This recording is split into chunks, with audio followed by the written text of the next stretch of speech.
You always bring my glasses for sale. They sell He might said that he's down the cameras. Yeah. them. I I can was send just you. in a conversation about. This is your place. I think that's Andy's thoughts. David, no, on the ground. Oh, so you're the story of the storm Yeah. online too. I am good, My so I friend can do the will remember presentation. that you put it up in my online, like jackets and stuff. Shared screen type. Ordering some Yeah. flying jackets for fisheries and stuff. Yeah, we're trying to do now They don't want it, on who's who. How many days there are? so. Yeah. Well, But he wants to who's do who Velcro. and he's sitting in Or then. with the other new borough representation. Do it on. what? Oh, right. Yeah, I forget. Gail. Gail, yeah. So, Yeah. He may not be here though. I guess he's got we to. were joking on. I think he's. Or is he? Oh, yeah, he's here. Yeah. I first said. Yeah. They're gonna Gail's ask me the online. organizational, I first, well, I go, it's personal. In Forest Service. What does Anna do? Like, posture. Oh, is that the?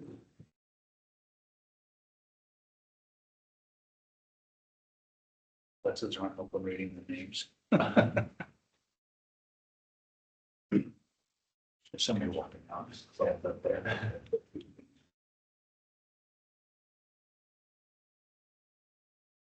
Well, if everyone's ready, why don't we go ahead and get started? We might add one or two more here if Ruth or Alex McLean decided to join, but we'll call this meeting to order. We'll start out with our roll call.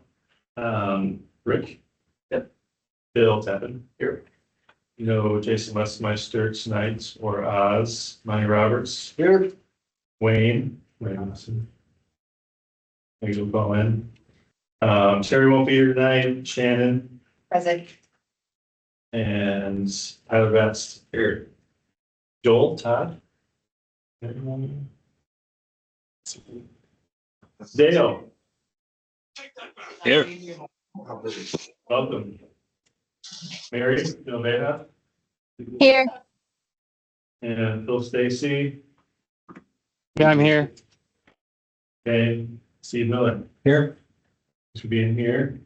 And no news or items yet. Hans.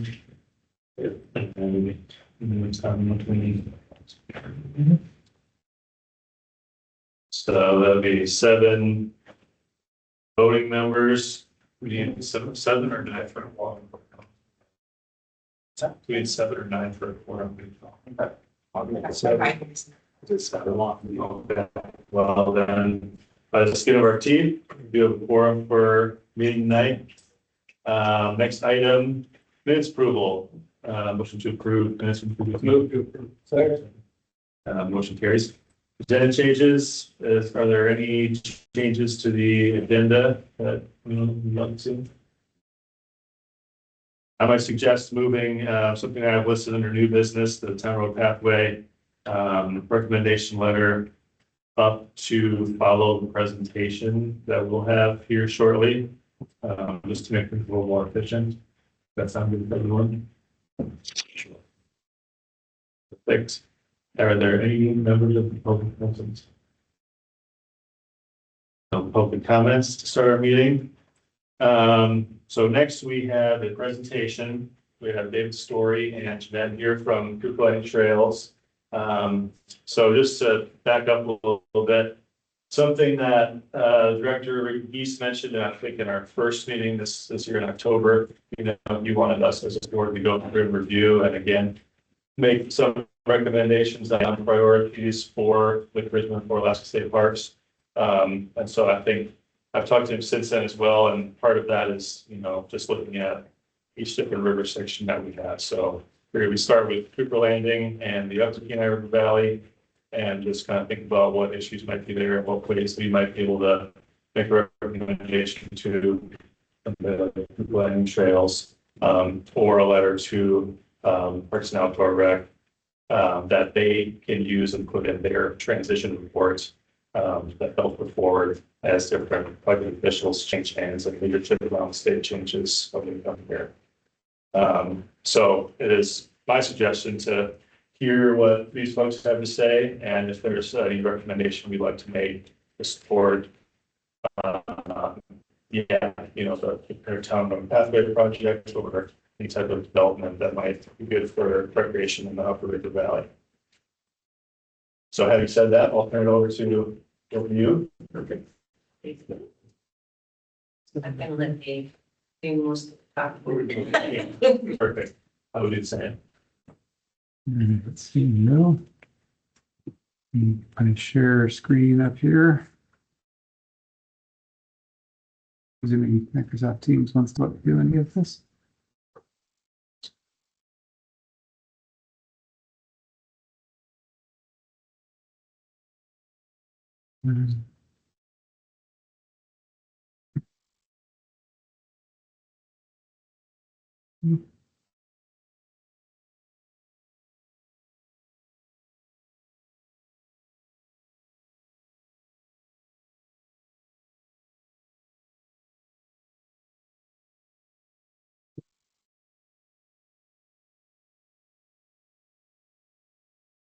All right. Let's go back here a couple. All right. Well, thank you all for hosting us here and making time for us today. My name is David Story. I serve as the chair of the Cooper Landing Community Club's Trails Committee and Walkable Community Project. I also work for Alaska Wildland Adventures as the director of Cooper Landing operations, helping to support our 2 lodges and our commercial use activities in the Kenai River watershed. Jeanette Cadu is our secretary for our committee and a past Charisma board member. We have both also served on the Cooper Landing Advisory Planning Commission for many years, and in our roles for the community club have become the primary liaisons with agencies and officials for transportation related issues.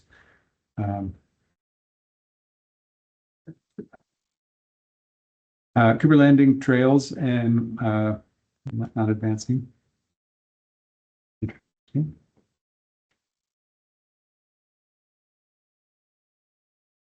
No. Okay. Cooper Landing Trails and Walkable Community Project works on efforts to improve the connectivity of the community for modes of active transportation, such as walking, biking, or rolling, like pushing a stroller, using a wheelchair, or other adaptive device. The Cooper Landing Community Club is a 501c3 nonprofit organization established in May of 1949. There we go, huh?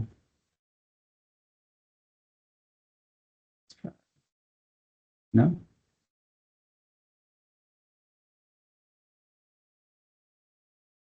Advances on here. I don't know why it's not advancing. Could just be slow internet too. That is probably it. Well, we'll wing it anyway.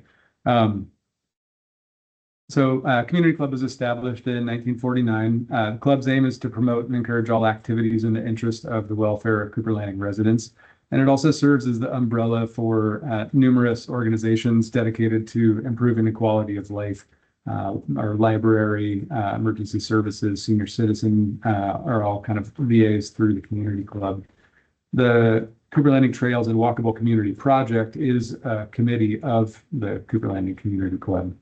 So the community's mission to provide safe pathways for pedestrians and cyclists through Cooper Landing extends back to at least 1975. When the Improvement Committee of the Community Club was working with the legislature and the Department of Highways. Those initial efforts sought to build a separated pathway between mileposts 45 and 50 that would provide a safe place for Cooper Landing kids to walk and bike. And over the years, the committee name has occasionally changed. The energies of the volunteers have been focused towards specific objectives, but the broader goal of providing safe travel space for pedestrians, cyclists, and other vulnerable road users in our community while connecting them to and protecting the river, the lands and the trails that surround it remains the kind of core mission of Cooper Landing Trails effort. Cooper Landing Trails currently has 3 primary focal points. While we're proud of all three, including the snow trail grooming program at the Russian River Campground, Crescent Creek area, and the Devil's Creek Trailhead, we're here tonight to speak mainly about the Cooper Landing Trails Walkable Community Project. This focus follows the path of that original mission to provide safe travel space for pedestrians and cyclists throughout the community from milepost 45 to 60 as a practical means of transportation, not just recreation. Cooper Landing Trails Walkable Community Project is adopted as a part of the Kenai Peninsula Borough's comprehensive and transportation plans. It was developed in 2009 and 2010 through a series of charrettes and meetings with agency and community stakeholders to identify consensus goals. The plan helps to prioritize feet-first transportation planning. It is a formal plan, like I said, developed in 2009 to address the deficiencies in those active transportation infrastructure areas along the Sterling Highway. And it's a continuation of those community ongoing efforts since 1975 to obtain a safe path through Cooper Landing for children and residents to move about the town. It was adopted by ordinance into the transportation section of the Kenai Peninsula Borough Comprehensive Plan first in 2010 and then again in 2019. It itemizes 17 proposed actions to make Cooper Landing more walkable. It basically serves as the roadmap for improvements to the original safety path and active transportation network of our community. Some of those proposed actions have been accomplished. Using this roadmap built from community-generated consensus has allowed us to focus our volunteer efforts to advance and complete some of the plan's goals, like bringing our main bridge over the Kenai River to safe standards. Following this consensus helped our community choose the Walkable Community Project as the #1 priority for Alaska Capital Improvement Program funding 2 years in a row, and resulted in a $550,000 applied towards the renovation of that bridge, turning this aging walkway into a substantially safer and longer lasting walkway that is more useful and accessible for all visitors and residents. We continue to use this existing roadmap since many of those consensus goals remain aligned with existing conditions. However, as the Sterling Highway milepost 45 to 60 project, also known as the bypass, advances, we continue to work to inform our community and other stakeholders and to build consensus that can inform and update the roadmap to incorporate those new conditions on the ground. Many of the mitigation measures, which are now included in the Sterling Highway the bypass project, are a direct result of our efforts to inform and advocate for our community. At the 2018 record of decision, there were no mitigation measures for Cooper Landing included in the bypass project design. The separated pathway between milepost 45 and 47 is an example of one of those mitigation measures that we were able to have included through public outreach as a consensus goal of that project for the mitigation.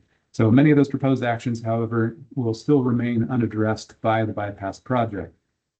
As the bypass project and transportation planning along the corridor move forward, we want to ensure that everyone can see the opportunities on the horizon and learn where coordination is possible and where risks exist that could close the door on advancing our community's goals or endanger our river or surrounding lands.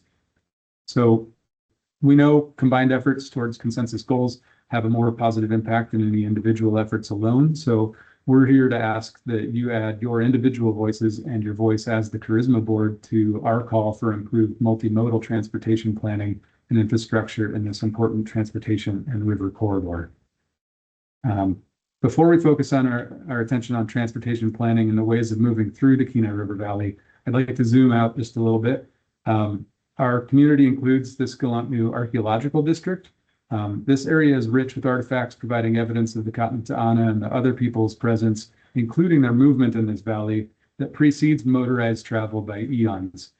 So likewise, our transportation corridor still suffers from the effects of our history of hydraulic mining in the area. Landslides and heavy siltation risk river health as well as transportation connectivity. So to provide some context, the first environmental impact statement developed for the bypass project was only written 32 years after motorized travel was even possible along what we now call the Sterling Highway. Today, we're using bridges that were built 70 years ago and which we will continue to use well into the foreseeable future. So as we discuss plans for how humans can safely move through this valley in 25, 50, 75, 100 years or even further into the future while protecting our river and natural resources, I ask you to please tune your minds to the modes of transportation that have been with us the longest, that are the most efficient, and that consistently demonstrate the highest return on investment, that the transportation methods that are the most regenerative and that work to respect our air, lands, waters, and shared cultural history. These modes of transportation, the methods closest in scale to that of natural human movement, must come first to mind when we make plans, or we risk cutting ourselves off from our lands and our communities. So the Cooper Landing Town Road Planning Project is the effort to articulate our consensus goals into an updated roadmap. It identifies safety issues specifically along the town road, the existing Sterling Highway that will be bypassed by the Sterling Highway Milepost 45 to 60 project. Many of those issues could not be clearly delineated until the preferred alternative route of the bypass project was selected and more finalized designs were drafted. So the town road planning project continues to examine and plan that multi-use non-motorized pathway in Cooper Landing. It includes addressing unaccomplished actions of the original walkable community project plan while identifying and advocating for some of the other structural problems that obstruct safe travel, even from motorized vehicles. The KPB Assembly voted to support the town road project by passing Resolution 2023-037, which advanced our 2023 Transportation Alternatives Program grant application. And we've continued to work with the mayor and the KPB to submit a 2025 Federal Lands Access Program grant application to secure funding for this town road planning project.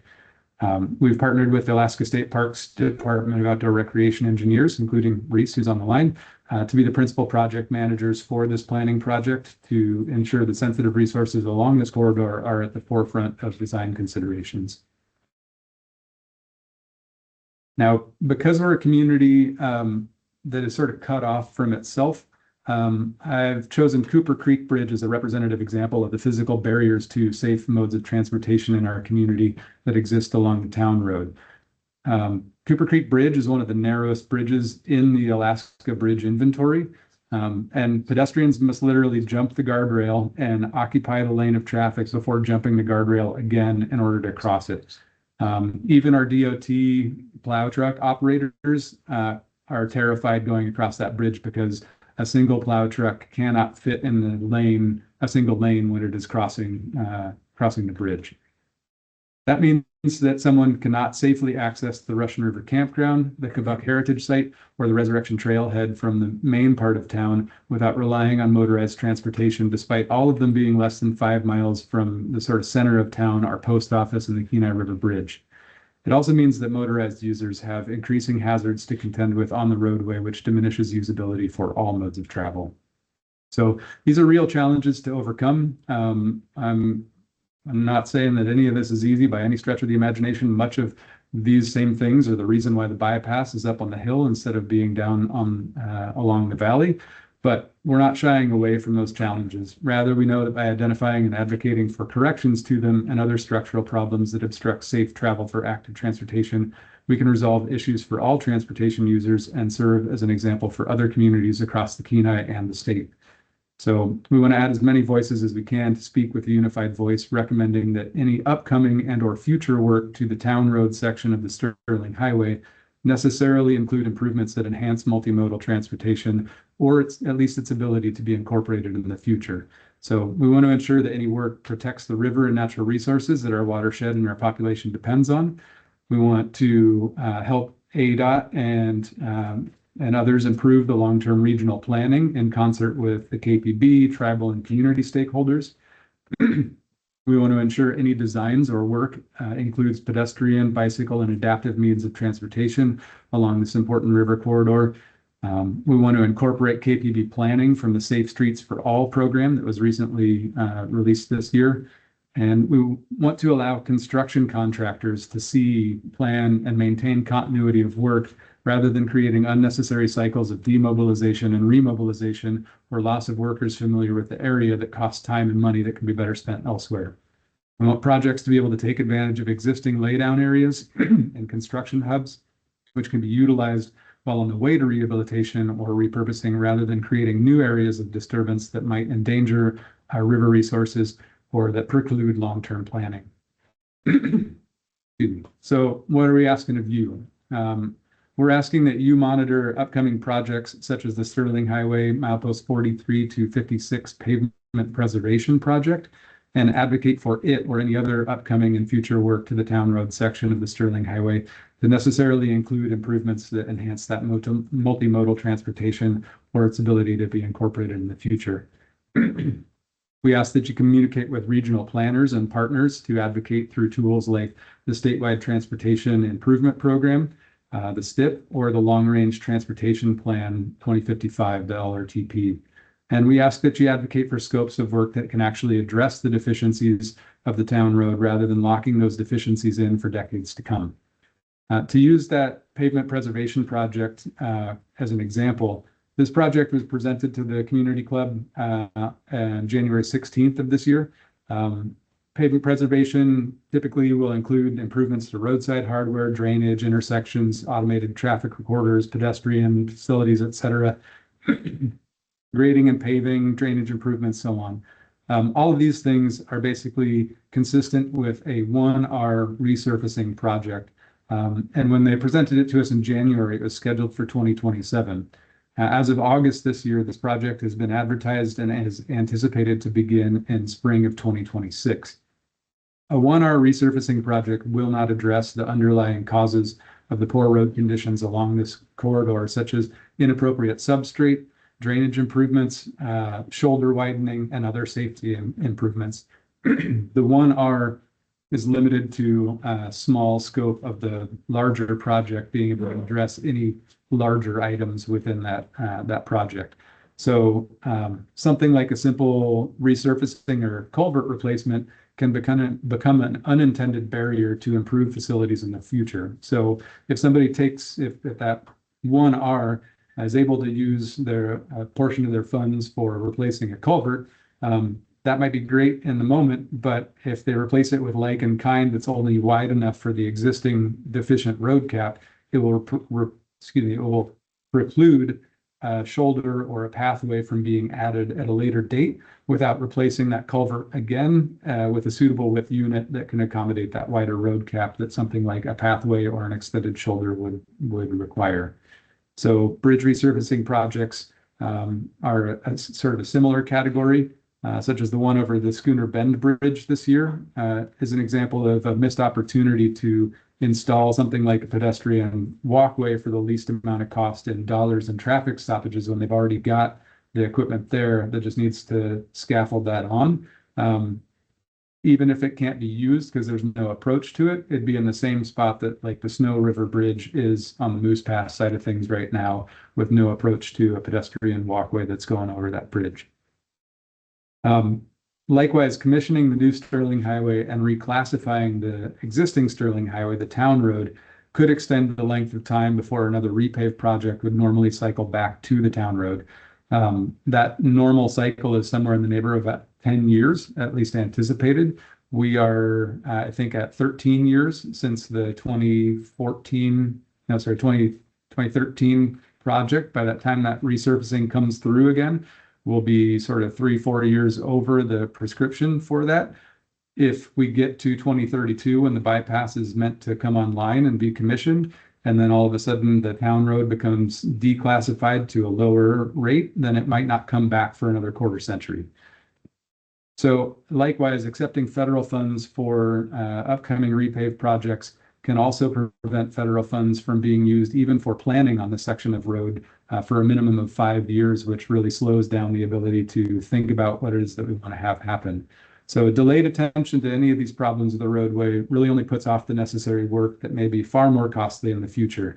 And I think this is kind of akin to the rework that is being planned for the Old Glen Highway that is substantially more expensive to address now, 20 years later, than it would have been to address when its classification was first produced. Starting with motorized traffic planning often inadvertently implements solutions that actually induce more of the problems that we're all trying to solve. So whether fostering economic development, improving connection to local communities, or reducing healthcare costs, evidence shows that when feet come first for planning transportation projects and design, the outcomes are better for all users. Rural areas are not an exception to this claim. Northern climates with real winters are not an exception to this claim, and Cooper Landing is not an exception to this claim.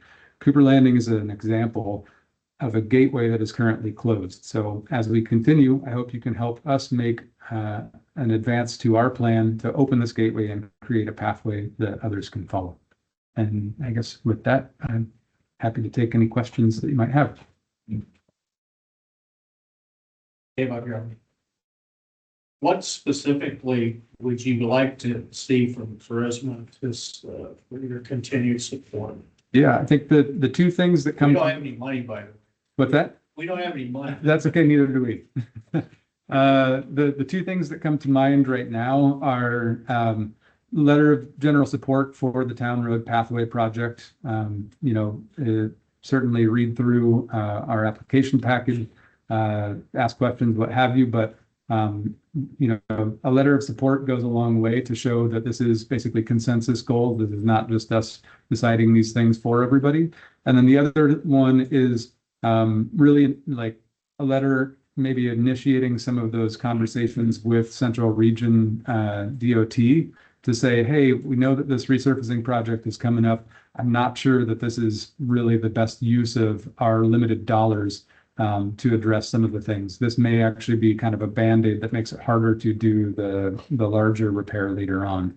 And so I'm happy to share some language that you'd be able to use for such a letter. But it basically comes down to a 3R is going to be a better solution for most of the issues that plague the town road section of Cooper Landing. A 1R is not going to actually solve those. It's just going to end up right back in the same spot with 10 to 25 years of limited and reduced usability for the people that are increasingly using it. And I think it's important to point out that as I saw a couple of like, holy crap, looking at the photos of people that are doing the things, that is every one of those photos is just from this summer, just from me. Like there are not any photos in there that are this isn't like there's only 3 people that are riding their bikes through Cooper Landing. This is me who doesn't drive that stretch all that often, just with the dash cam, snapping those as I see them, because there's more latent demand than there is the actual demand, but the actual demand has been growing steadily, and anybody who's been driving that section knows that is true. Even if you're only seeing 1 or 2 things, it is happening regularly, that there are those vulnerable road users in places where there is no space for them to be. Thank you. Yeah. If I might also just add, what's relevant for the river is that people want to have access. And you want them to have access, but you don't want them destroying habitat to do it. And we think that our project can do both. It can bring people from designated parking areas to access points, transition them appropriately, as opposed to they just choose where they're going to go, and however it happens, it happens. So there's that aspect of what we feel the project can do, but we've never considered it just a pathway. That in fact we've advocated that the highway needs can be dealt with. What David was mentioning about the siltation, you guys are well aware that there's a lot of siltation that goes into that river, especially around Cooper Creek and where the old hydraulic mining occurred there. That bluff has never stopped sloughing, and it just keeps expanding. And so those kinds of points, every little feeder stream is impacted by that roadway being in what poor state it's in, and that it doesn't have the substrate that it needs. So siltations are occurring. And so that's where I think, for the Charisma board, that's why you should support a walking biking path in Cooper Landing. It's more than just that. There's also an element of helping to steer towards or away from the resources that you want to have used. Part of the concern as the Kenai have become supporters of our project and partners in helping to create some of the language that we're using for on the handout. There's a link to our story map, which I'd encourage you to take a look through. But one of the chief concerns is, of course, archaeological resources. We don't want to steer folk to places that we don't want them to go. So there is not a clear definition of where this path should be, basically past mile 50.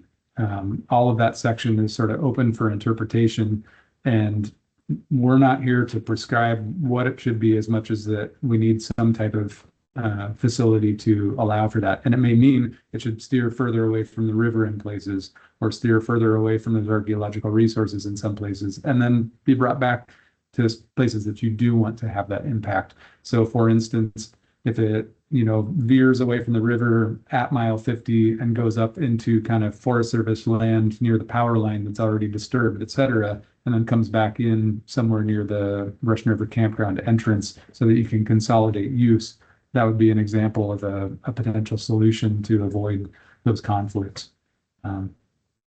So any other thoughts or questions? One other thing to give a little bit of thought to, because I hear this a lot related to the bypass project, is that that's going to solve all the problems. It's not going to with the road surface itself, but I don't believe that it will solve the problems for the traffic itself either.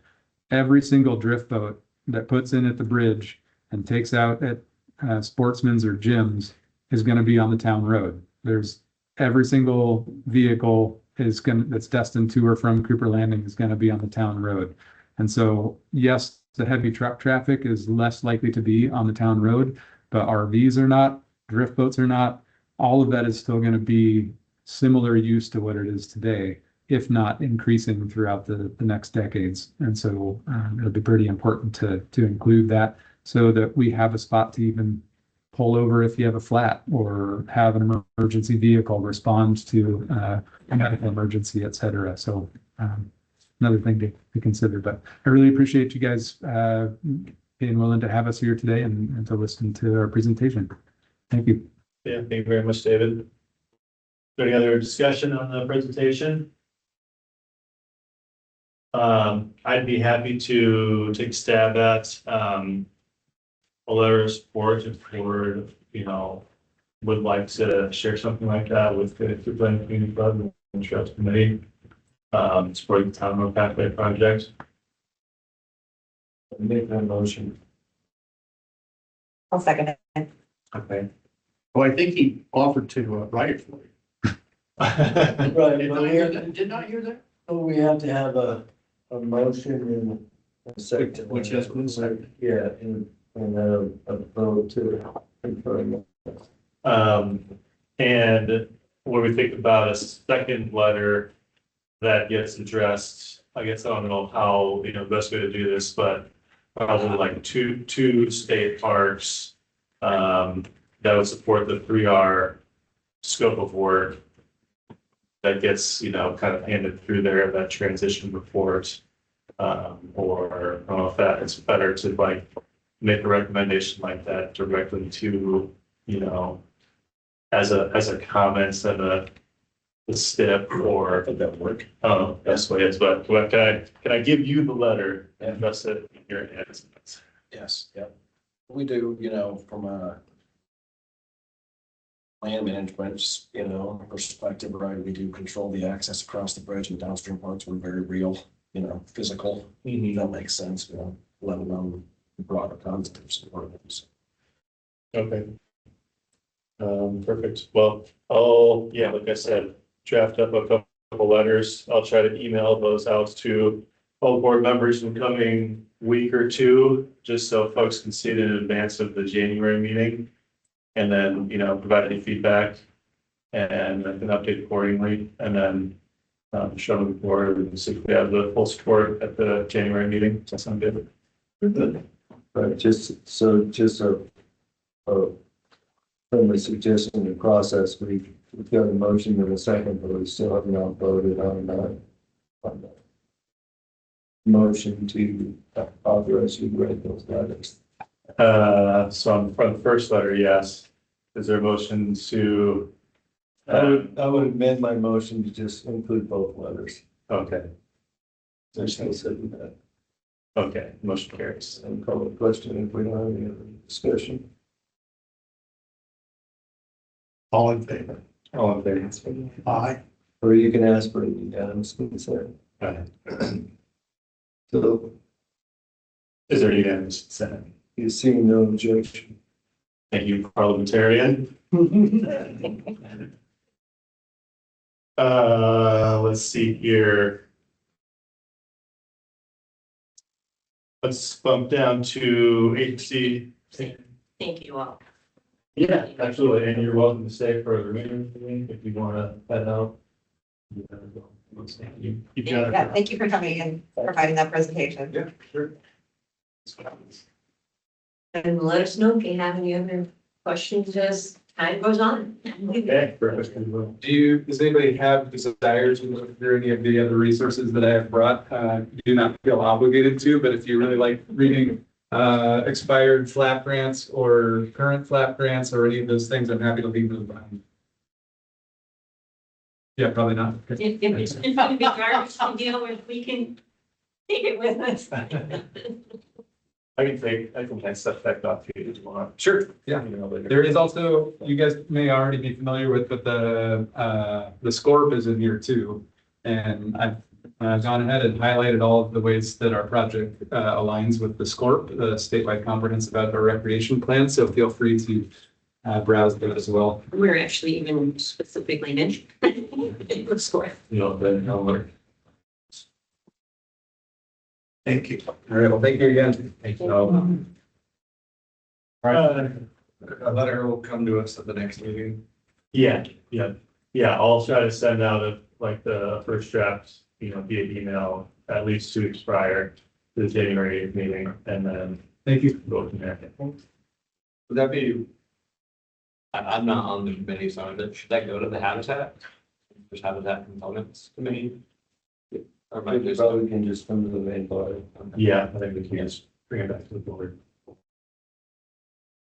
Hans, do you have any updates for us from State Parks? I do. We've got, on the line, we've got Reese Miranda for the remainder of the board's meetings here. We'll work, perhaps not every meeting, but for a few of them to get our other shops involved from parks to socialize that with the board and what we do. Reese is the head of our design and construction shop. So he's got a little presentation, 10 minutes or so. Reese, does that sound good to you? Can you hear me okay? Yeah, I can hear you. Thanks, Hans. Good evening, everyone. Like Hans mentioned, I've got a presentation prepared with the intent of bringing more awareness of what my shop does for Alaska State Parks and actually beyond, because we do work for other agencies as well. And if I could, I will go ahead and share that presentation. And just a bit of maybe Reese, certainly feel free to share your background, but what I've learned of Reese is if you've used the Kenai River, you have been on the facility that Reese has been involved in designing. So long history with state parks. All right. Can you folks see my screen, my slideshow here? Yep. All right, excellent. Again, thank you, folks, for having me. As I mentioned, I am Reese Miranda. I am the section chief for the design and construction section for the Division of Parks and Outdoor Recreation. And I may be having the same issues as Dave here. My slides don't seem to be advancing. It's might be a little slow with you. We got you now, Reese. Okay, there we go. So just a quick outline. I'm going to provide a question and background to how my section came to be and go over who we are, what we do. I did reserve a slide to talk specifically about deferred maintenance And then I believe I have a couple slides specific to projects relevant to this group.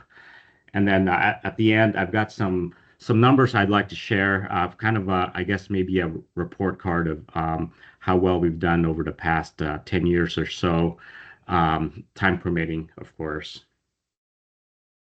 So I'm going to apologize. The first few slides here are very wordy, but I'll just summarize these statutes that I referenced. The first one, AS 412110, of course, this is kind of the basis of the division's mission. This is the statute that directs the department through the division to develop a system of parks and recreational facilities for the general health and enjoyment of citizens, and also for the attraction of visitors to the state. So this not only directs us to develop facilities, but these facilities, have to be well thought out, and they have to be attractive, and they have to be safe and functional, of course. AS 3895-160, this is another statute that requires that any location and design of publicly financed improvements on state land greater than 100,000 has to be supervised by a licensed engineer, architect, and under AS 848. So this is kind of where we're starting to introduce the need for licensed engineers and architects and professionals to deliver the development of these facilities. 351025, this kind of goes into more of the need of these licensed professionals. In this case, buildings that are constructed for public use, they have to conform to building codes. And then take that a little bit further, 353020 requires that the department comply with all local planning and zoning ordinances, just like any other landowner would when they are developing land or constructing facilities. And I think this group's pretty familiar with that. The Kenai River Center, of course, is a very useful one-stop shop for this purpose. And then moving along, 351030, this takes that into a step further in the once a project does go into construction, this statute says that the department shall supervise and inspect the construction of public works, basically to make sure that the construction is in conformance with the plans and specs, and that the interests of the state are fully protected. And again, this is generally done with engineers or technical staff. That goes even further. This is a federal statute, basically 2 CFR 200. For this is relevant for projects where we use federal funding, which we do quite a bit. And it mirrors that last statute that I just referenced there. It basically says that during construction, federal agencies and pass-through entities rely on on-site technical inspections during the course of construction. So who we are, like I mentioned, we're design and construction. We're a project-oriented unit whose role is to deliver the division's major capital projects. And really, this unit is in direct response to those statutes and CFR that I just referenced. The section has been around from the beginning, as far as I'm concerned. I pulled up some old org charts from the early 70s where design and construction actually consisted about 25% of the division's staffing. So that's a pretty high percentage. Right now, I think we're roughly half of that. We're about 10% of the division's staff. We have a list of our PCNs, or our positions. We have 3 licensed engineers. That includes my position, and 2 project managers, 2 staff engineers. These are basically unlicensed engineers.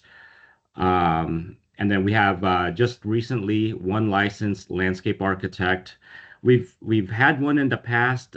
We lost our landscape architect capabilities around 2017, and just earlier this year, we recently got that position back and was able to backfill it. So now we have that capability once again. And then we have one environmental impact analyst who to help us out with our permitting and environmental documents and such. So in the early 2000s, there used to be the interp and education section. Um, Sometime during the early 2000s, it was decided that that group would be coupled with the design and construction, and so we absorbed those staff. And currently, we have one intern and education manager and two specialists that perform those duties. And then, of course, just like most of the other state park offices and units, we also use our ACC positions at varying degrees. So something to note about this is all but two of the staff members I listed there are 100% project funded. I'm one of the two that isn't 100% project funded.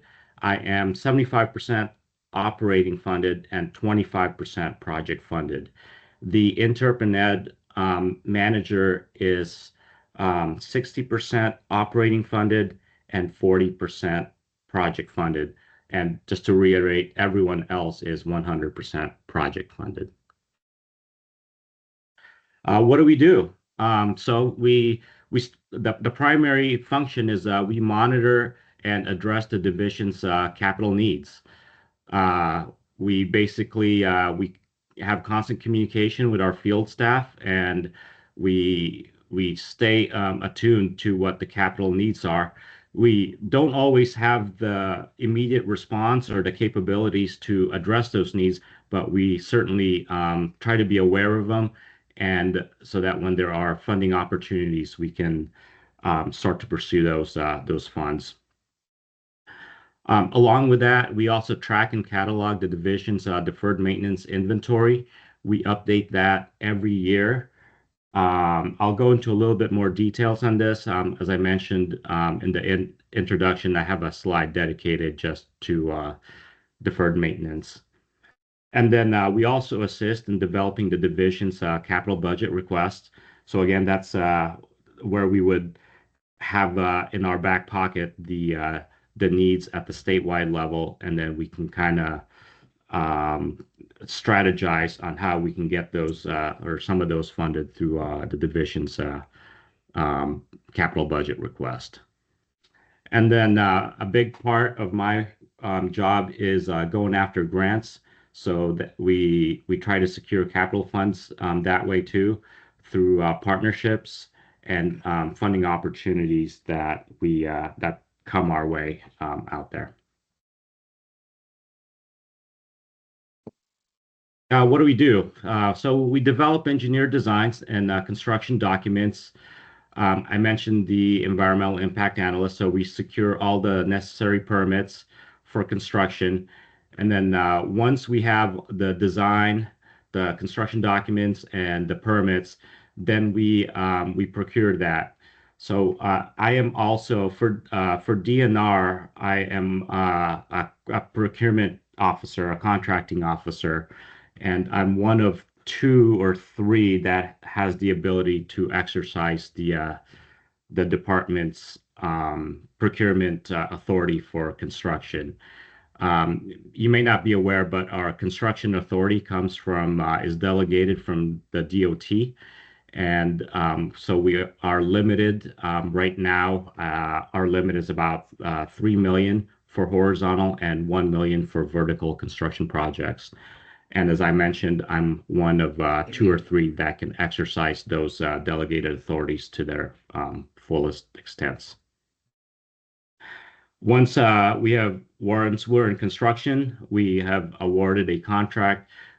We also oversee the construction activities. And again, that's to make sure that the construction conforms to the plans and specs, and also to make sure that they are in alignment with the permits and any permit stipulations that may be attached to those projects. And then after construction, we maintain all those records. We keep all the as-built, we keep all the as advertised drawings, and those are always, we keep those electronically now. And so whenever the field needs that information, we have them readily available. Or for future projects that would go back to those facilities, we can also provide that information. All right, so as I promised, I'll talk about deferred maintenance. Currently, we have a backlog that is pretty high, 96.1 million. That's gone up mainly during the COVID years, as we like to refer to it, where we just experienced some heavy inflation and cost increases in construction. And so our backlog estimate pricing went up during that time. And it continues to go up kind of at a steady pace. We update that manually. So around March, I would reach out to all the superintendents and solicit their help to update their respective areas. And then I'll compile all that to one document, and we'll try to publish that by July 1. So at the beginning of the fiscal year, that gets published. The list is organized by area and by park. The table to the right is a summary of the backlog per area. So we have six areas, and those are their respective deferred maintenance backlog currently. The deferred maintenance list, it's a go-to book for me. They're pretty straightforward with the scope of work. So when a funding opportunity comes up, it's really easy for me to go through the book, comb through it, and find scopes of work that could work, that could be applicable to whatever the funding opportunity might be. And so really it is the closest document that we have that is what I would consider shovel ready, even though they're not really shovel ready, but they're the closest to what we have for shovel ready. As I mentioned, we published all of these our catalogs, and there's a website here at the bottom. I'm happy to share that at the end of this presentation. I can post that on the Teams chat, and that way everyone could have access to it if they want to peruse through that document. So the area projects, again, this is just a list of the projects we have on the books right now that are funded within the Charisma area. So the first one is the Kenai River Flats Riverbank Protection. This was in partnership with EVOS and the Department of Transportation. It is currently in construction. We got the parking lot paved last fall, and it's about a $2.5 million project altogether. The next one is Morgan's Landing facility improvements. This is in partnership with the National Park Service. We got a land water conservation fund. It is in the design phase, and the project consists of paving the campground and the other circulation roads and parking lots that currently aren't paved. And we're also doing some riverbank restoration work or stabilization work down by the river, and we'll be installing a small elevated walkway and river access stairs. Big Eddy facility improvements. This is a pretty big project. It is also in design in partnership with the Department of Fish and Game, the Division of Sport Fish, and also EVOS and the Carissa, Kenai River Sport Fish Association. It's about a $4.6 million project. We're hoping to go into construction in 26, spring of 2026. There's some summer work, earthwork involved, and there's also elevated walkway. So we'll need to do that during frozen ground conditions. So this is probably a project that will span the summer and then into the winter of 26. The next project is the Eagle Rock parking expansion. We got funding from EVOS to do this project. The Bookie parcel was recently acquired, and so this is the portion that would develop that and expand the parking capacity at Eagle Rock. So a $6.4 million project, and it is currently in design. Yeah, so design construction by the numbers. Since I started the chief position with Parks, I started keeping track of the numbers we do and the activities we do. And this is kind of a summary of what we've done the past 12 years or so. So during that time, we awarded 282 construction-related contracts valued at over $100 million. We have secured 95 grant awards valued at almost $42 million. This year alone, our Interp and Ed group, they put out 72 work products. This varies from Interp signs to interpretive master plans to brochures and also entrance signs. And then altogether, we have about 24 project partners that we work with regularly. I listed up some of those when I was describing the projects in the area. So folks like Fish and Game, EVOS, Department of Transportation, and such. So that's my presentation. I'd be happy to answer any questions or field any comments that anyone may have.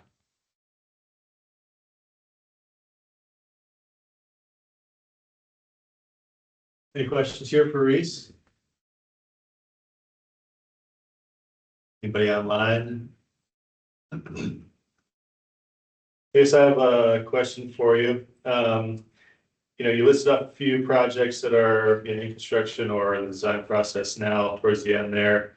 Obviously, there's a pretty long deferred maintenance list for the whole state, let alone the Prince William Sound region, but just kind of based on your knowledge, is there like a public access related projects on the Kenai River or in the Kenai River Valley that you feel like is, to borrow your term, a little more shovel ready as far as, the work you've done so far, or would be like the one that you would pick if you had the money and to just like pick one or something that stands out to you? Yeah, the types of projects that really climb to the top of the list are the health and safety projects. So, we have a vast inventory of vaulted toilets, for example. A lot of them were built in the 70s, 80s, and even the ones in the 90s are all getting beat up pretty good. And since the early 2000s, we put in an effort to move to our new standard, which are the concrete vaulted toilets. And I'm sure for those folks that have been around, I've seen kind of the evolution of that. Unfortunately, we're not done yet. We still have a lot of vaulted toilets, the old ones that have outlived their useful life that need to be replaced. I think from a health and safety standpoint, those are kind of the high priority ones and perhaps even the low hanging fruit because they do go pretty quick. Certainly access, I don't intend to downplay the need for access. And there certainly are some access projects that are in the similar situation where they were put in the 90s, served their purpose, have done well providing access, but are now in disrepair. And so I would say that those ones are probably, the next in the queue. And I think a good example of that is Big Eddy. Mhm. Thank you. Maybe just one thing, if I may, Reese, is that the governor's budget will be out by the 15th of December, perhaps sooner. You talked about a deferred maintenance list, but Today. did it come today? Okay. In the last handful of years, we have not had a capital budget within the governor's budget. State Parks is not. And so that's maybe in previous years, I know in previous years we've looked at the deferred maintenance list and gone through here as a group, but that's been, as far as the state funding piece of that hasn't been contributed to in the last handful of years. And that's Reese's emphasis on our projects here that are federally funded. Yeah, there was a time when we were getting deferred maintenance funding regularly, and even during that time, at best, we were getting about 3 million a year. And unfortunately, all that really did is kind of keep the backlog in check. It never really did a solid job of driving that backlog down. It just kind of kept it from going up. But even that, we really haven't had a reliable, consistent funding to address deferred maintenance specifically. Thanks, Reese. Yeah, thank All you. right. Any other questions or comments for Reese for State Parks? Hearing none, we'll move down to DEC. Mary, do you have anything for us this evening? Yeah, I've just got one quick update for you guys. So as you probably know, we do the integrated report every 2 years. So that's where DEC compiles and analyzes water quality data to determine if water bodies are meeting Alaska water quality standards. So these assessments help DEC to understand the Alaska water quality, identify impairments, and prioritize restoration areas. So about a year ago, DEC had a call for data requesting statewide water quality data. And this past year, all that data was compiled, analyzed, and a report is currently being prepared. So we're anticipating having the draft report available for public comment period, hopefully in the next month or so. And that's it. When that draft is, where will that be made available for the people who make public comments? Yeah, we have a public comment like webpage for DEC, but then we also have an integrated report webpage. So whenever any of that's posted, I can send it to you, Dave, to pass out. Okay, perfect. Yeah, that'd be great. Thank you. Thanks. Any questions there? All right, Department of Fish and Game. Bill, welcome. Hey, thanks for having me. I don't have any updates necessarily. We are currently working on our forecasts and projections for next season, but those won't be done until after the first of the year. So I'll be able to share those hopefully middle of January. I would like to take a moment to introduce Anna Medina. She is going to be our new assistant area management biologist for sport fish. So I'll have someone helping me out this summer. So I'll be able to get out and show her around, and then also get my own eyes on the ground for a lot of these issues that we've been discussing.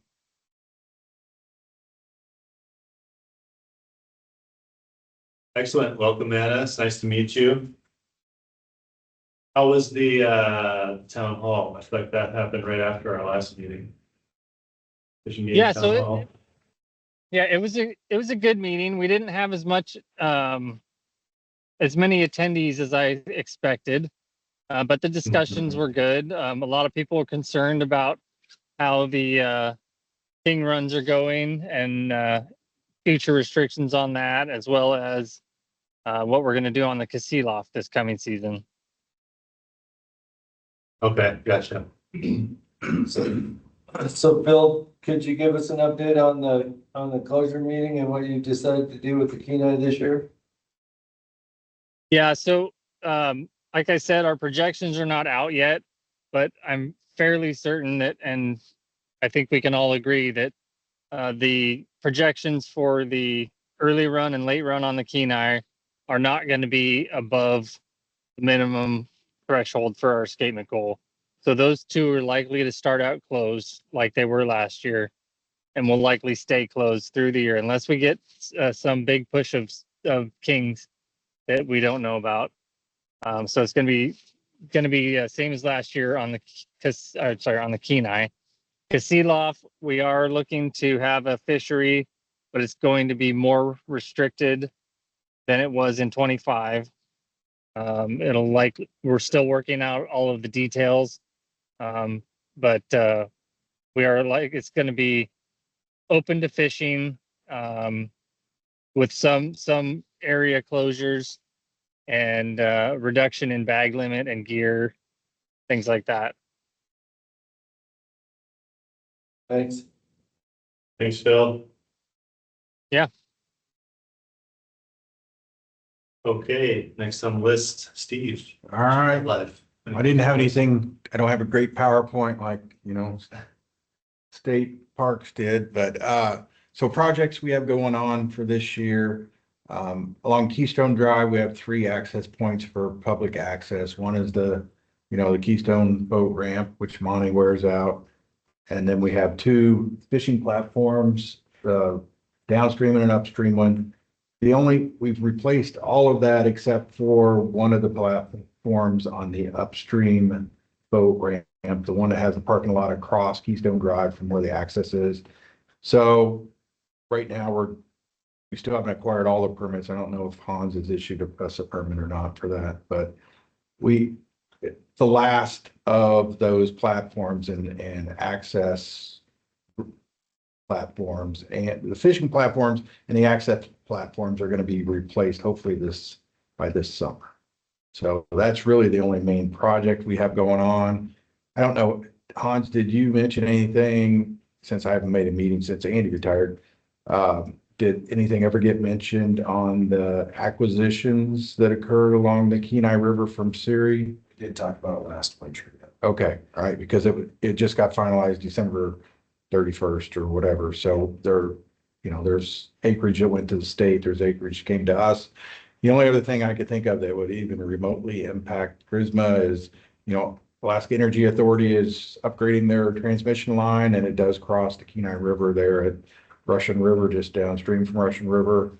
I don't think any impacts are, right now they are doing geotechnical drillings, and they're using helicopters to fly this small drill rig over to the island portion, the portion between, it's got the Russian River on the east, and it's got the Kenai River to the north there.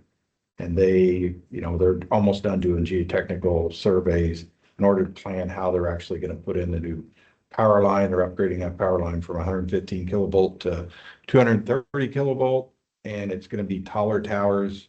It's going to be no longer wooden poles. It's going to go to hopefully not the same poles they have up around the tourniquet arm.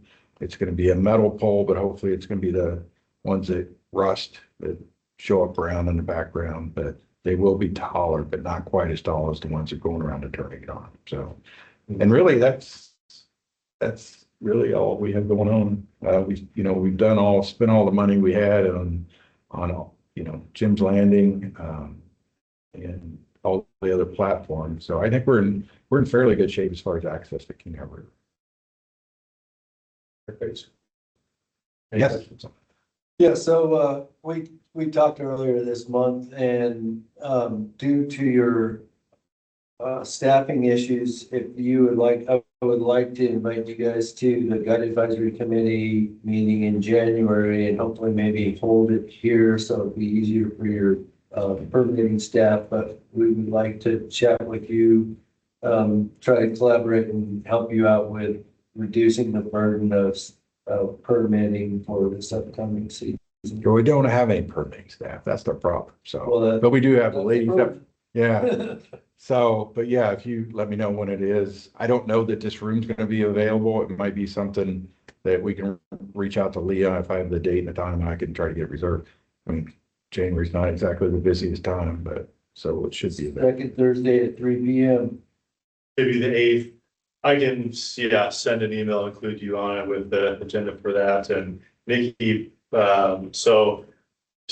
Nikki Fowler won't be at that one from Parks Permitting, but Leah and yes, we'll be there. And she asked that there's someone else that she wants to attends, she won't be able to be there too. And so she wanted to share with us their updated look at the commercial use stipulations, which are kind of reconsolidated, but about the same with a few less things. And so we can take a look at that guide meeting. Right, so that will dovetail in, you guys will have a look at all of the stuff that we have to do with state parks. And maybe that way we can consolidate and say, hey, we'll do state parks first and then submit that packet to you guys and you guys could have a. Or you can make the recommendation to Hans that you think it should be co-located with their online permitting system. Since none of feds aren't smart enough to come up with our own, that you could actually submit them to both but yeah. I guess that's way too complicated, state fed relations, and I'm not sure. Might not be, we can talk about that. Okay. Yeah, I think that's the appropriate place to start that. And I think that would be probably doable. And if this space isn't available, I can offer space at present Okay. on that date Okay. and have the virtual capabilities as well. Yeah. I mean, we've even talked about going so far as just to do, we have Microsoft Forms but we can't get permission from our leadership to do that because it's not secure. So, yeah, we can't make it available to the public. So we're just trying to come up with some kind of ideas. So. Right. We'd love to talk through that with you. Okay. Excellent. Anything else? Any other questions there, discussion? Thanks, Steve. Do we have anybody from the Forest Service tonight? Didn't see anybody. I think so. We'll skip that and go down to Kenai. Tyler, anything to share? Yeah, just, I don't make all their meetings, but the cooperative invasive species management area, some that, they do fun projects along the road right in the meetings. I think one of their people came to the meeting this afternoon. One of the meetings that they're meeting 3, right? And I think Maura, yeah, she said she was gonna attend it. Oh, I didn't make any mention of invasive species. No, but yeah, I'm not an active member of the board, I just get back to the meetings, but they help remove invasive species throughout the Kenai Peninsula, and that does fall within the Christmas area, and they have some really cool resources. That was all in there, I think it's just a cool group to give a shout out. And then at our last city council meeting, there was a presentation on like the buttoning up of the bluff erosion project, how that project is done and how that's going to go. It's really well done. It's on our YouTube page for the city of Kenai, but it shows like erosion. It does a good overlay of the project. Again, that's city of Kenai YouTube page on our meetings. It's in the very front, so you don't have to watch through the whole meeting, but it's a really nice snapshot of the project and where the project will be going. Or I mean, the project's finished. The bluff is stabilized, but there's a natural erosion that's going to happen for years. So it gives a good snapshot of that and kind of like this could happen or that could happen. And then Ryan Huntz had asked last time about our harbor commission. So in our last 2 harbor commission meetings, they have voted to sunset the city of Kenai Harbor Commission. In their last meeting on Monday, they talked about doing code changes and then transferring some of their responsibilities to the planning and zoning commission. That will all be official and everything. Like they won't have any more meetings, but that'll go forth to council probably in January. And it'll take about 30 days to be officially done. The harbor commission has like officially sunset, but it still has to get like finalized down the line. And that is all I have. Will you mention the name of that first organization you were talking about again? It is SISMA, but it's I think it's the Cooperative Invasive Species Management Area, and then put a KP in front of it. They have other chapters around, but the KP SISMA, if you Google that, they'll bring up their website and they have some really cool stuff. I think today there was a lot of talks about removing choke cherries. I think it falls out of our area, but they give a really good update today on their project to eliminate Alodia from Crescent Lake. Someone 100% fit. It's very similar to these meetings. There's a lot of different nonprofits and agencies that come and talk about this project. Okay, cool. Thank you. Any other questions or discussions there for Tyler? We don't have Joel here from Soldotna. From the borough, Dale, welcome. Good evening. I'll just take this opportunity to introduce myself. I'm Dale Aker. I was recently elected to the assembly and then subsequently appointed to this board. Everything's been a bit of a learning curve so far, so looking forward to serving on here and helping where I can. Don't really have any reports from the assembly at this point. But yeah, let me know if I can be of assistance to anybody, and yeah, nice being here. Nice to meet you, Dale. Thanks for being here, and we look forward to having you at future meetings for the rest of this winter. Thanks. For committee reports, the Guide Advisory Committee did not meet. We touched on that a little bit, though. We will have a meeting in January on the 8th, 3 o'clock. Does that sound good? So more information on that will be forthcoming probably later this month. Habitat and river use. You all had a meeting today. Yes, we did. So today, Habitat and River Use Committee met at 4 o'clock. We had 4 advisory board members present, and then we also had, I'm gonna butcher her name again, I don't know why, it has too many vowels in it, Maura, U.S. Fish and Wildlife Services, and Hans with State Parks. The first topic that we discussed was an in-river obstruction near the Kenai Keys. It's a set of old well pipes. We talked that issue over, and Hans with Parks said he's in talks with the contractor for well removal, hopefully during this winter or springtime. That's great to hear that update. Our second topic was public restroom facilities between Lower Ski Lac Outlet and Banks Landing.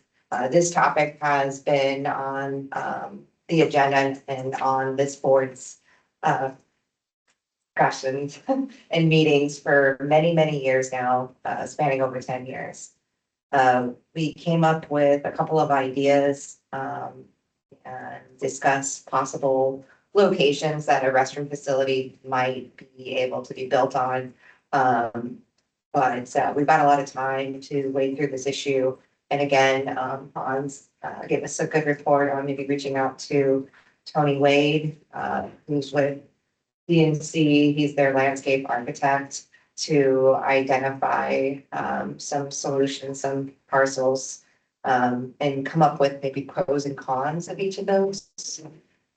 Maybe some price tags associated, and we'll bring that back before the Habitat River Use Committee at a later time. Did you want to speak to that any further? I guess I just add like continue the process from the state park's perspective of the formal scope, location scope, and if that makes sense, maybe now, since we have Tony as landscape architect, like the professional lens on the landscape.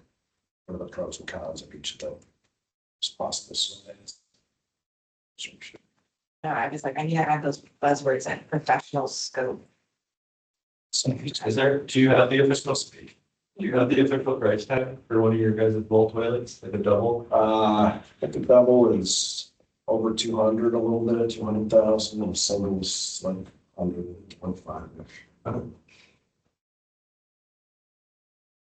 Home Depot about $140, be a nice one.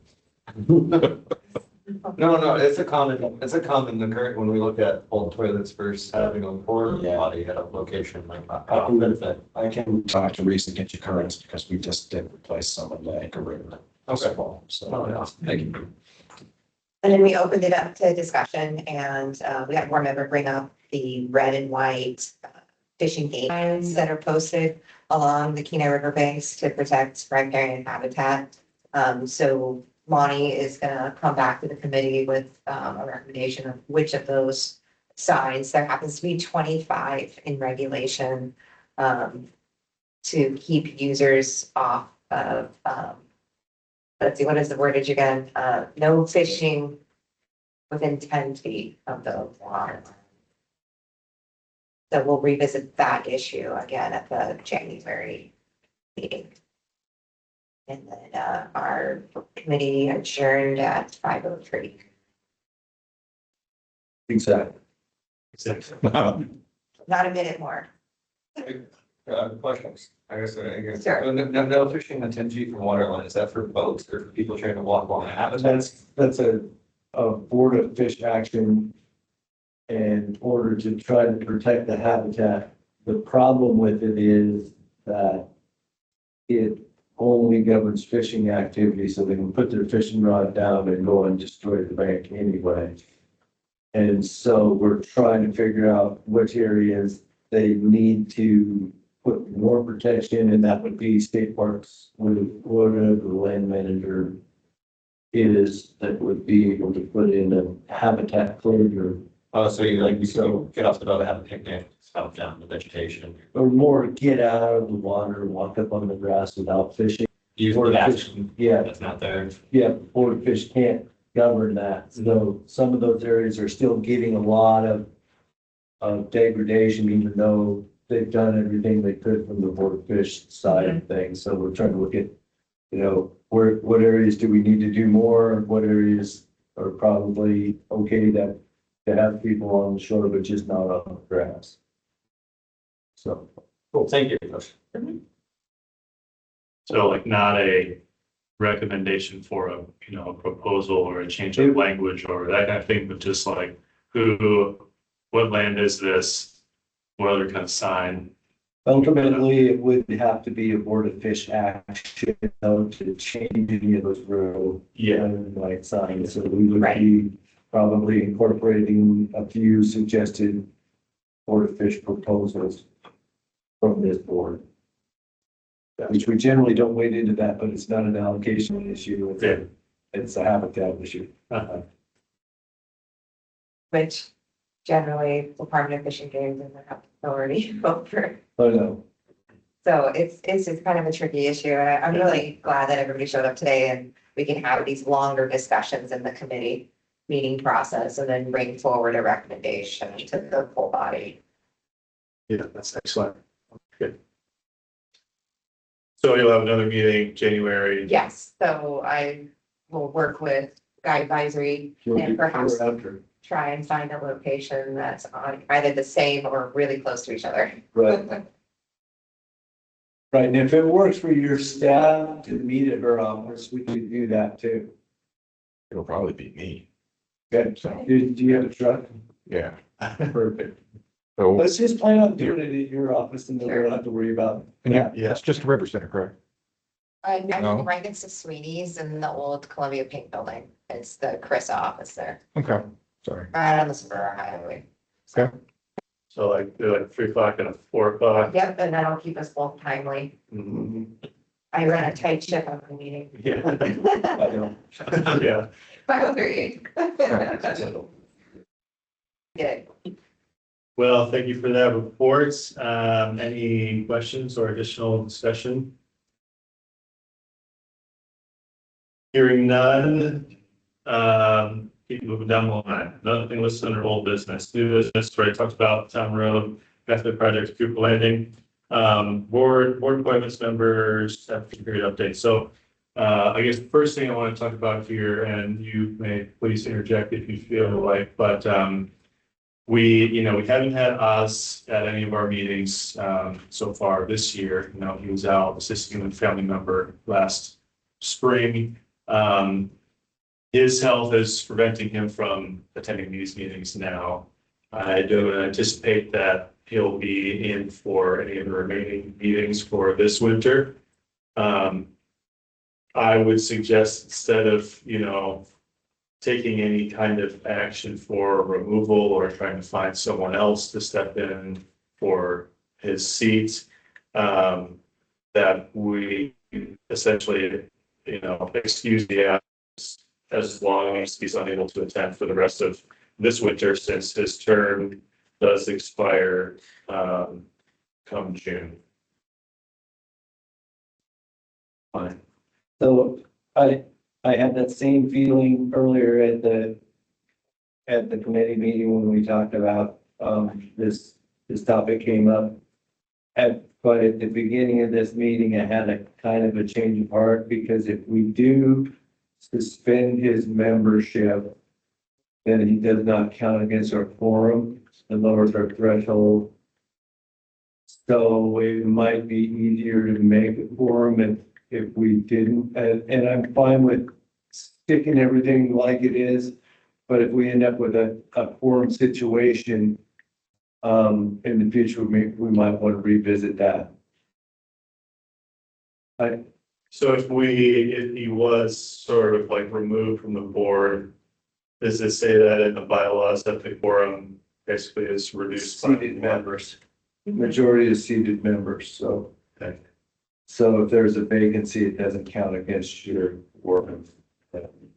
But only being one member, and we got a 15-member board, it technically wouldn't, I guess it wouldn't make it, because we're 7.5, so. And I think, from last spring and the meetings so far, we're generally very well attended, like in October, November, 9 and 10 voting members respectively. Tonight's 7, but we have, it's around the holiday, there's a few not there. So, yeah. Any other thoughts there? Might be out of place, Dave, but just with that train of thought, it seems like board members have all been quite communicative, like for absences to you and I can't make this meeting, so you may know if it's going to be, if you're. Right, if we're gonna be. Yeah, we're gonna always postpone or reschedule. But it seems like, just people have been very front about. Yeah, definitely. Okay. Well, then I suppose we'll need a motion, do we need a motion for that? I think we'll just continue to excuse us from meetings through the remainder of this board cycle if he's unable to attend. Sounds like a good plan. And I know on the helpful, because I click accept, but I hit do not send response. Sending a response helpful, just, yeah, do you use that data? Sorry. I didn't say, I don't want you to be overloaded with emails. Yeah, it's fine. It helps. And, Okay. yeah, if, As far as board appointments or the application goes, we're kind of coming around to that time of the year. I don't think we need to take too much time to talk about it, but just to put it on the radar. If there's folks who might be interested or might be a good fit, I think we might, be looking for a few members for next year. So just bear that in mind. And trying to recall last year, when the application went live on, or when it was public noticed, or when we, ran an ad in the Clarion or a radio ad, things like that. It was something to put on Parks radar. That'll be fast approaching. yeah, I can't remember the exact date from the bylaws, if it's the 1st of January or the 10th. Seems it might be the 10th, but, we, just like last year, we can, if you have, we can certainly do the formal routes of online notice, Clarion, social media, but then just if you have other alternatives, certainly let myself or Aaron know for socializing that. You can do that. I give us a shout out at the SISMA meeting, because Maura was like, I'm going to the Charisma board meeting, and I'm like, well, let me talk about Charisma, it's a great organization. No, but there's a lot of great people. So I think they're having their next meeting in February, so that can something to maybe share that. Yeah, perfect. Thank you. Any other comments or questions on? And am I gonna be up for reappointment? I would say, do you form a nominating committee to review the applications? Yes, we would have Right, not until the application period is over, and then they figure out how many applications they've got, openings, and then that determines whether or not they jump through all those hoops. Okay. yeah, and looking back through like emails from Jack Blackwell and, that's kind of how I decided what to do last year, which was open it up to board members to see if anyone wants to be on that committee. That would essentially be the interview panel. Got a couple replies, and that was that. Okay. I think in the past, like way back, maybe you guys can speak to this, there would be a committee that would like go out and solicit people for their applications? Did you ever do? I don't remember that. Okay, maybe I was reading between the lines there. Personally, We did have years where we had no applications. We extended and then ended up soliciting and looking. I mean, there's been, Yeah. it waxes and wanes and interest and issues and all of that depend on how energetic people are in participating. But as a general rule, we usually have enough applicants. Yeah. So, Okay, but you didn't answer my question yet. Am I up for oh, right, appointment? so Which board member? people expiring June 30th, 2026. Oz, Monty, Wayne. Oz, Monty, and Wayne. Okay. So we know we're gonna have at least one opening for a meeting. Yes. Yeah. All right, no correspondence to review this evening, public comments. Hearing and seeing none. Any board member comments before we adjourn? yes, All right. happy holidays. Merry Christmas, though. Hans, thank you for putting the YouTube videos up. I type up a report from all the meetings, submit them in my midmonth report to city council, and then I realize I missed pieces of information because I'm listening and typing, so I'll usually pull up the YouTube video. And that's been up super quick and that's been super helpful. So thank you very much. Questions? I will say, my cousin from California called me and asked me questions when we had our last meeting. Yeah, he was like, oh, my buddy told me someone was talking about a DipNet report. I'm like, what? And he was, yeah, he comes up here a lot. He was on the Kenai, but I was like, oh, right on. Hopefully not good setting. Yeah. So it's those Texas late pickups with the dip nets hanging out the back. Yeah. It's got special. Rick, did you have something? I have a question. When all these capital projects come in, do they tell you, like, they're gonna dump a couple capital projects in on you on the peninsula? Do they actually tell you what the annual maintenance cost of those projects are gonna be? No. So they give this to you and say, fit it into your budget? Yeah. Okay, I'm just, That's what his number's 26 million. Yeah, there's no, like, to your point, there's, we pay the parking lot, et cetera, right? There's no allocation in our, base funding to maintain a paved parking lot versus a gravel parking lot or vice versa. It's just the same, or like, old casino lot, we'll open a whole new facility with no staff, no new staff.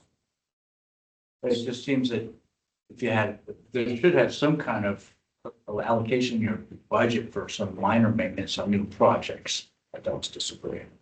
I mean, it's just, all right, in a perfect world, I get that, but I mean, look at what this backlog of deferred maintenance is. If you're able to do some, have a small budget to maintain each year, it might help defer some of that deferred maintenance. That's wrong. That sounds like a good letter for you to write and bring to the board. We can forward that to the legislature and the governor's office. Then all capital money will dry up because they don't have the money for the maintenance. I have to working that hard, on the projects and then trying to come up with money to maintain it. It's always. Oh, sure. It's been an issue for decades, but with parks. Oh, here's a new project, though. We're always maintaining it. Well, just have to figure it out. Find it somewhere. We'll just figure it out. Well, Merry Christmas, everybody. We'll see you in the new year. Is there a motion to adjourn? Yeah.